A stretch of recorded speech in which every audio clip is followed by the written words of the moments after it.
What's up, everybody? It's the Tebits, back with some more Star Trek Online. Today, we're going to continue with Thrawn's career. We're back on Earth's space dock after uncovering a plot to replace the head of the monastery on the Vulcan world of Pajem with an Undine infiltrator. We just fought off a Undine ship with the help of some other Starfleet captains, and have come back to Earth's space dock. I believe we're picking up our next set of missions. So we'll go ahead and log in. I always liked the login screen where you just kind of beam into your ship. So we already have our next mission. It is stranded in space. This is the Azura Blues. Lieutenant, I've received reports that a Bolian freighter, the SS Azura, is more than 20 hours overdue for arrival at Earth's space dock. It may need assistance. Dana Brott is an experienced captain and the daughter of a former Starfleet officer. It's not like her to be out of contact. Your orders are to head out to sector space and find the Azura. I've already transmitted the ship's last known coordinates to your con officer. Good luck. And then for this, we'll get a bunch of different rewards, but the main one that I'm going to use quite a lot is the Azura personal comm code. This will allow us to bring the ship to us so we can conduct some basic financial transactions, selling gear, buying stuff, whatever we might need to be, accessing our bank, accessing our mail, things of that nature. So we can go ahead and beam back to the Bear.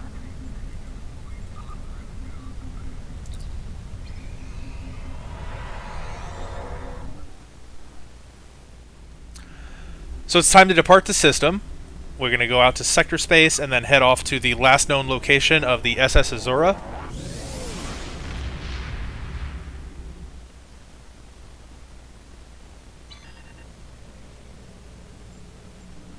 Let's bring up our map. And her last reported location was not too far out of the Baton system.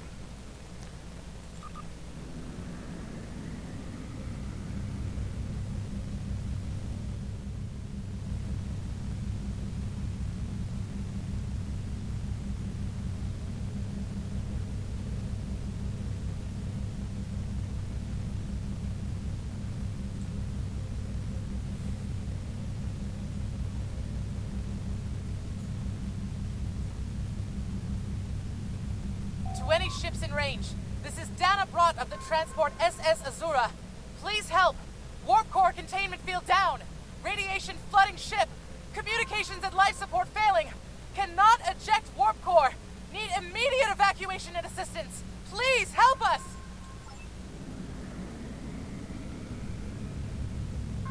So they've suffered a warp core breach, and which will eventually lead to the complete destruction of the ship if we don't get there and help them.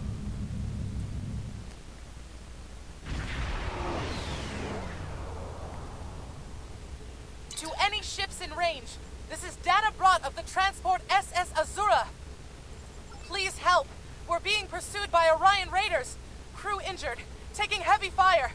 Dropping out of warp near your coordinates. Need immediate evacuation and assistance. Please help us.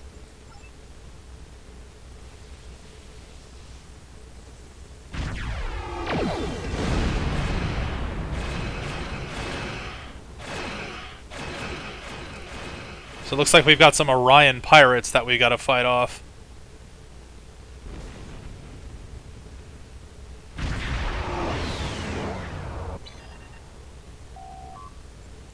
Sir, sensors are picking up several light attack craft on an intercept course. We will need to deal with them before we can render aid to the SS Azura.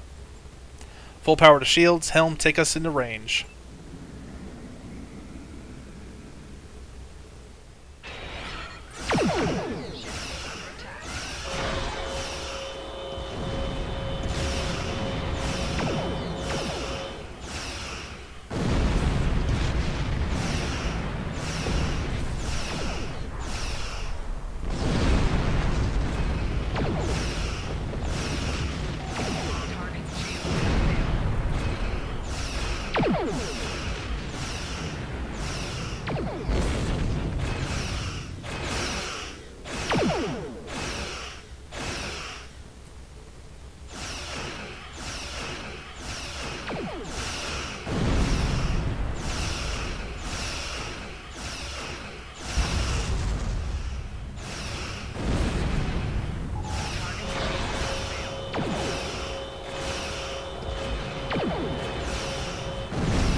Now let's see what's going on with the SS Azura.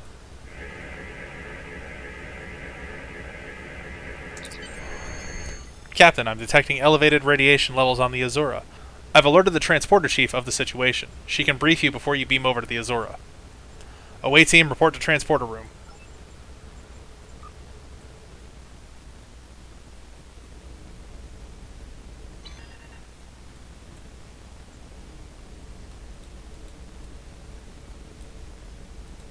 Captain, I'm concerned about the radiation on the Azura.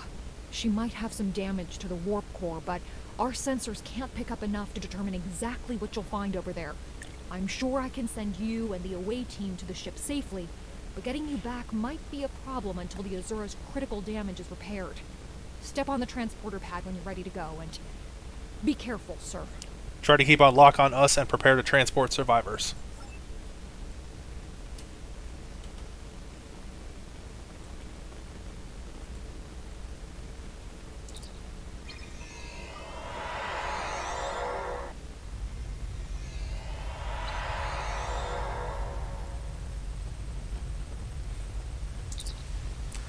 Sir, I'm picking up multiple life signs. Some of them are the Azura's captain and crew, but the rest are Orion.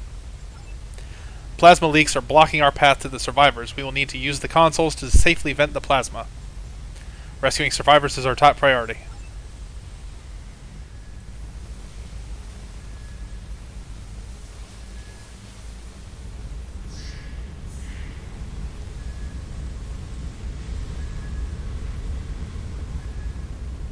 We've got an injured crew member over here.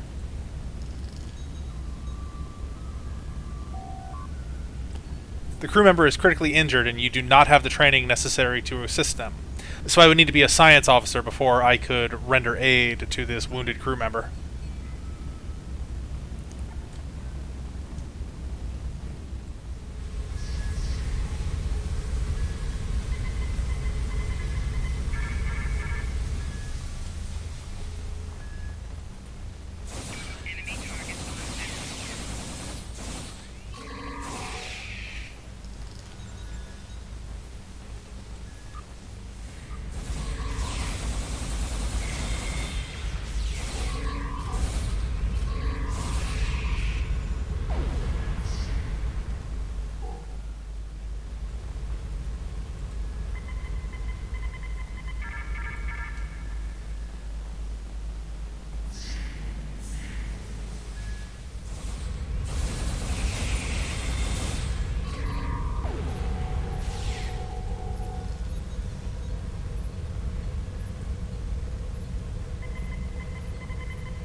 That should be the last plasma conduit that I need to bypass.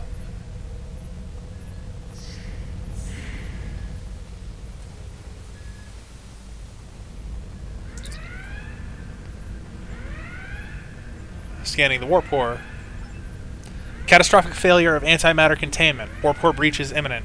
Captain, unless the breach is contained, the Azura will be destroyed. We hit an Orion ambush on our way to K7. We lost our weapons almost immediately, and then we took a direct hit near engineering. Our warp engine's magnetic antimatter containment field failed. We had no choice but to drop shields and use the power to try to stabilize the containment field. As soon as the shields were down, Orions boarded the ship. I'll never let those green pirates have the Azura. Please, take my crew to safety. I'll keep trying to stabilize the warp core. If I'm lucky, I can buy you some time.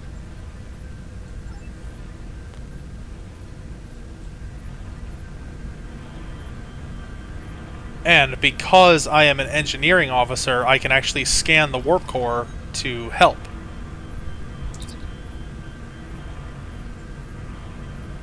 If you reroute power from life support to containment, you can stabilize the core long enough to erect a level 10 force field, which should hold the antimatter long enough for the Azura to get to a starbase for repairs. It's risky, but unless you do something soon, the warp core will explode. Stabilize the warp core.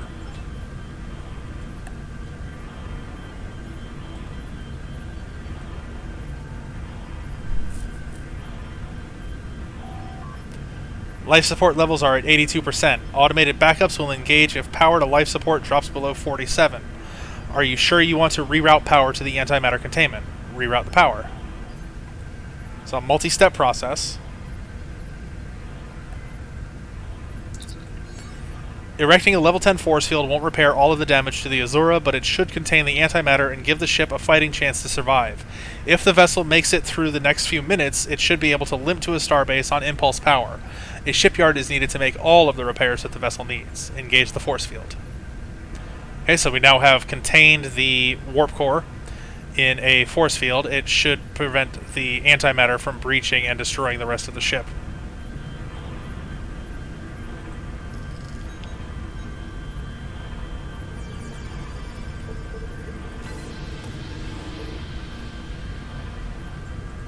These are just more crafting components. In addition to everything else I'm doing, as part of the Delta Recruit campaign, there is a bit of unusual technology somewhere on the ship that I'm going to try and find as we exit. Let's just take a quick look in some areas around that I don't normally have to go when dealing with the crisis on the Azura.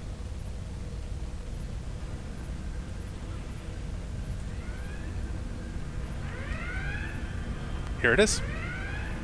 It's got the little Delta icon on top of it.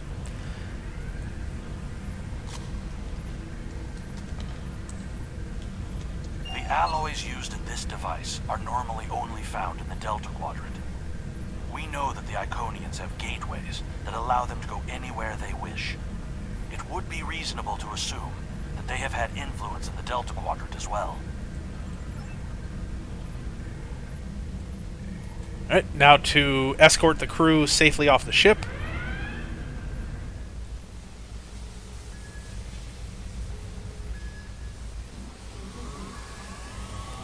Klingons.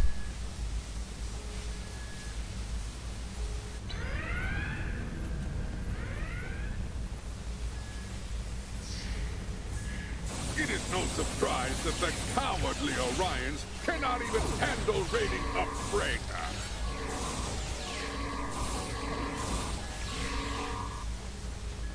But their call for assistance has given us a chance for glorious combat.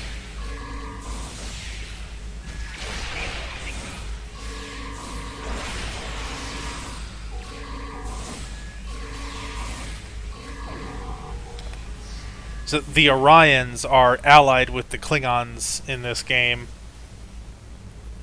If you create a character on the as a member of the Klingon Defense Force, you can select to be an Orion.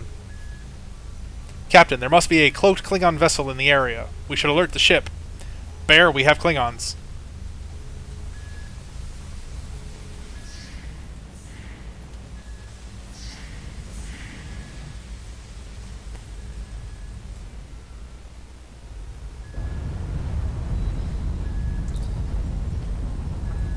Away, team to Bear. Are you ready for transport?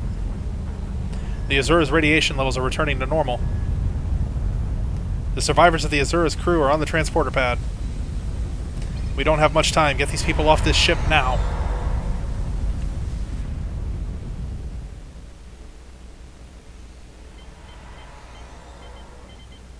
We have them, sir. Sensors detect Orion reinforcements on the way, Captain. We need you back on the bridge.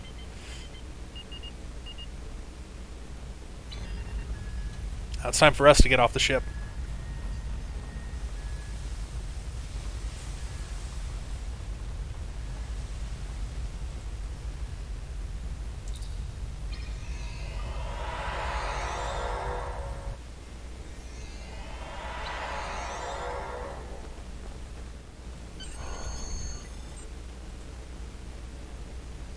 You see the red alert light's active. Captain, incoming message from the Klingons. Putting it on screen. Leave now and do what's good for you, Starfleet. We are taking this ship, her crew, and her cargo. The Azura and her crew are under Starfleet's protection.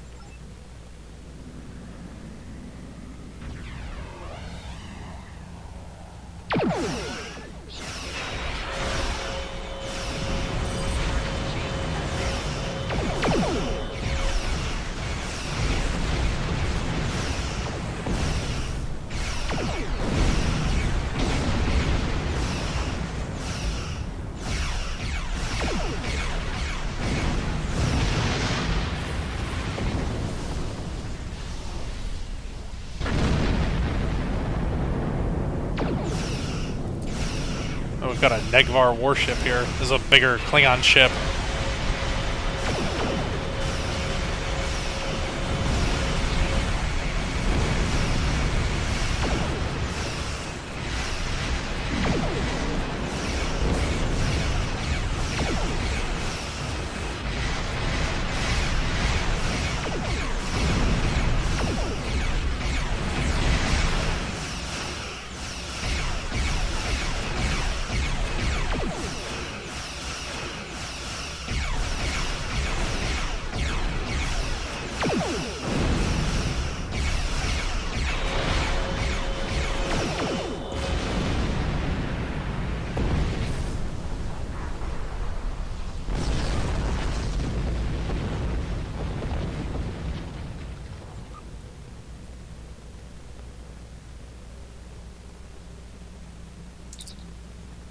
Captain, we need to get within range to try to get a transporter lock on Captain Brott.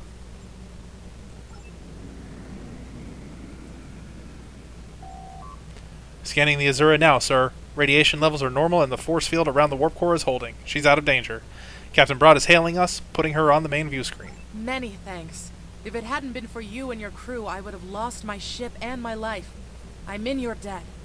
I'm setting a course to Earth space dock for repairs. If I see you at Club 47, the drinks are on me. I think I might even have a few bottles of Tranya in the cargo hold.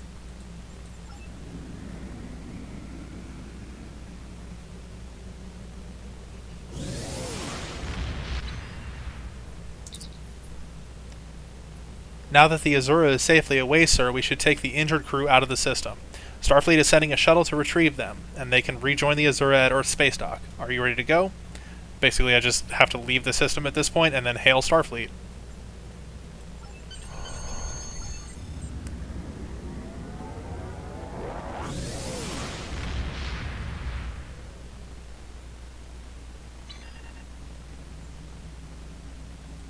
Well done. You saved that crew just in time. So we got 2,800 experience points, 650 expertise, 384 dilithium, the Azura's personal comm code, a new set of armor, a shield array for the ship, a warp core for the ship. Congratulations, Lieutenant. Your first skill points. Click here to learn more. Okay, and we now have the ability to access skills. So these are the three skill trees. You've got engineering, science, and tactical. Engineering is going to do things like buff your hull points. Science will buff shield points, and tactical will actually make weapons stronger. So there's a bit of a balancing act as you level up, because while I'm an engineering officer, there's going to be skills and abilities from the other skill trees that I'm going to want to take. But the first one that I usually take is which one is it? It's hull capacity.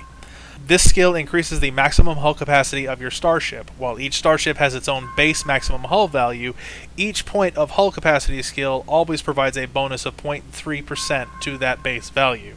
Shuttles and other small craft will gain a smaller benefit from this skill, which changes with the level.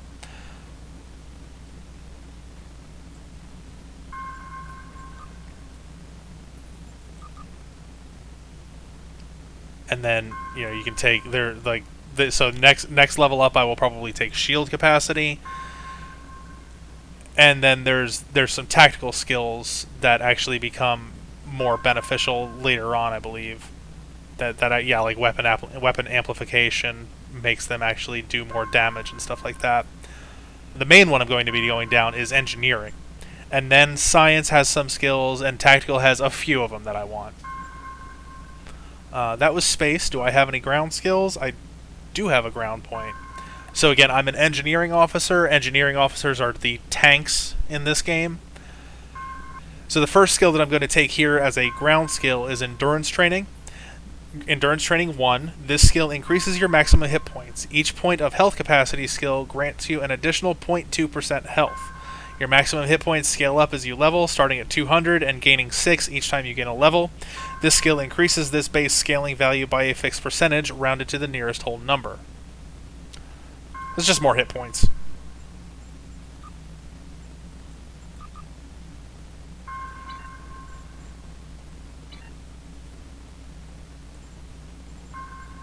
Starfleet has lost contact with the Federation science station in the Kasei system, because all communications from Kasei 2 must be boosted by a satellite that compensates for Metreon isotopes prevalent in the system. It may be that the communications array is in need of repair. Please make the necessary repairs to the communications array and re-establish contact with the science station.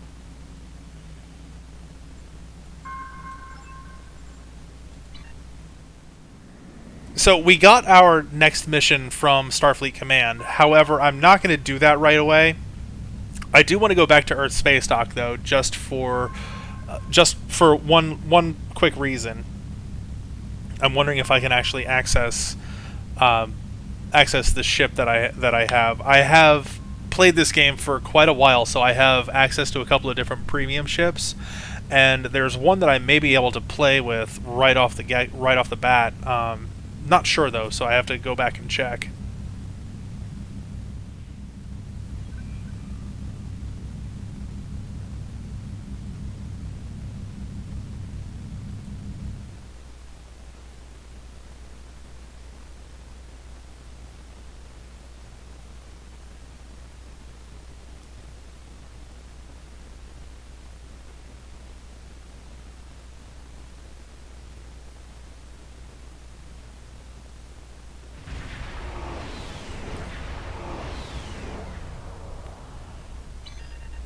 And there are two ways of entering Earth Space Dock. You can get close enough and transport over, but there is also another way that I, every once in a while kind of like doing. Oh, you can see one of the Kelvin Universe Enterprise here next to me. Or I should say Constitution class. As I get closer, you can see the space dock doors start to open.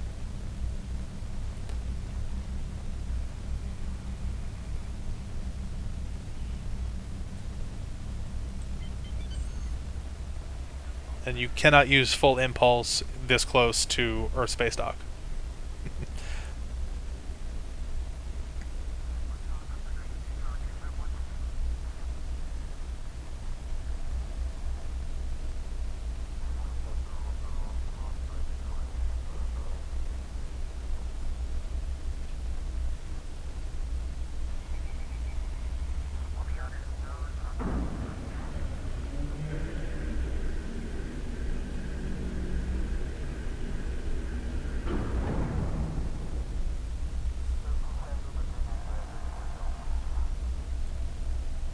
This door does not look big enough to handle some of the larger ships that the Federation eventually develops.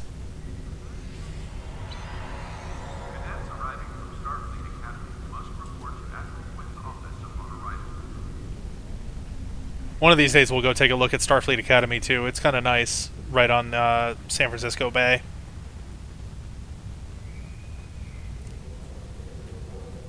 That's manage ships. Let's go to acquire ships.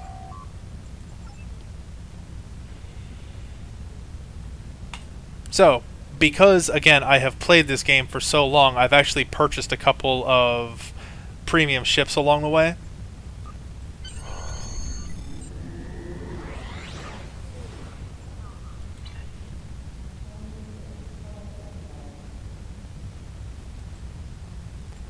Let's rename her.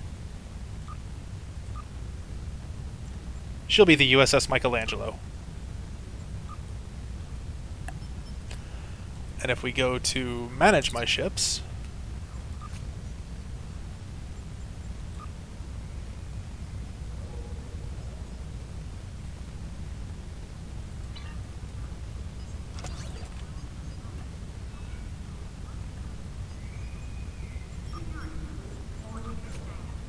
we have a couple of upgrades for the Michelangelo right away too.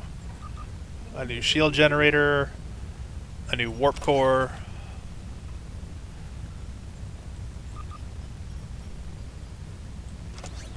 a new proton torpedo launcher,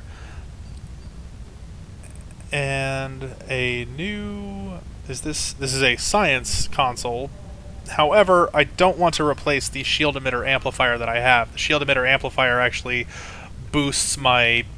well, it boosts my shields, so I don't want to replace that right away.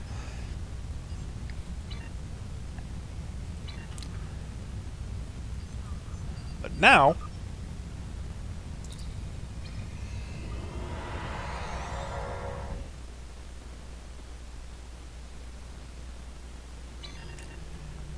here she is, an original Constitution class.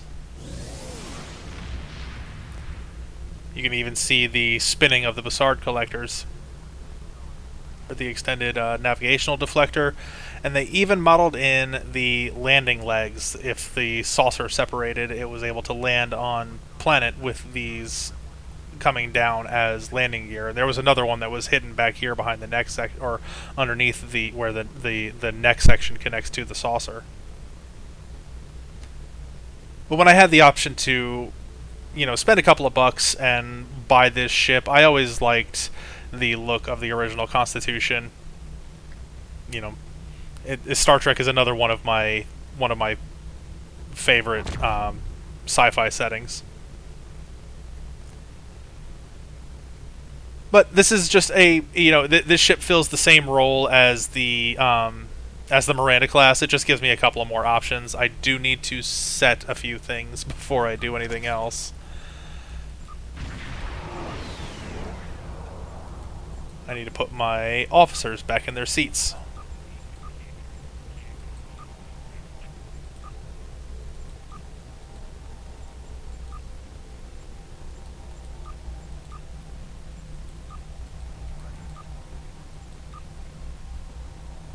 And eventually you'll get other officers with different abilities. You can train officers with different abilities as well. Don't need this stuff on my quick bar, because that's all down here. But I do... Whoops. Did not mean to activate that. Oop.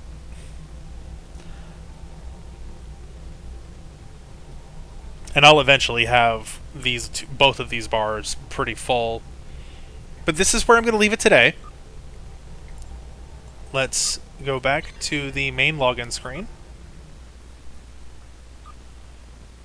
And you can even see here, it's no longer the voyages of the USS Bear, it is now the voyages of the USS Michelangelo. And you can see my ship behind me. And now that I've set my standard away team, they all show up on the loading screen as well. There's Kolez, Tavrel, Zarva, and Elisa Flores. But I hope you liked the video today, guys. I'm going to continue on with this probably in a couple of weeks. This is something that I'll do, you know, every so often. I won't let this go too long without making another episode. But if you enjoyed the video, go ahead and hit that like button for me. You can comment if you want. They're always welcome. I'd love to hear some feedback. If you want to see some of the other factions, I've got, you know, I have no problem deleting other characters. It's not the first time that I've done that. So, you know, I've probably taken I wouldn't even know how many characters, at least 20 up to maximum level, and seen most of the story in this game at different times over the course of the years that I've been playing. But, you know, it's always nice to start out fresh. So if you want to see something from the Klingon side, if you want to see a Romulan playthrough, if you want to see even the Jem'Hadar, you know, they take place later on in the story, so it might be beneficial to hold off on them because there's things that happen before they come back into play. So, you know, Federation, Klingons, Romulans, no problem. Jem'Hadar would probably be later on. We could even do the original series or Discovery era. I wouldn't have a problem with that either. So again, comment if you want to see something different. If you like what you're seeing, let me know. I do enjoy this game quite a lot. It's another one of my favorite ones to play. I wouldn't keep coming back to it every once in a while, or as often as I do if I didn't like playing it. So until next time, everybody, live long and prosper.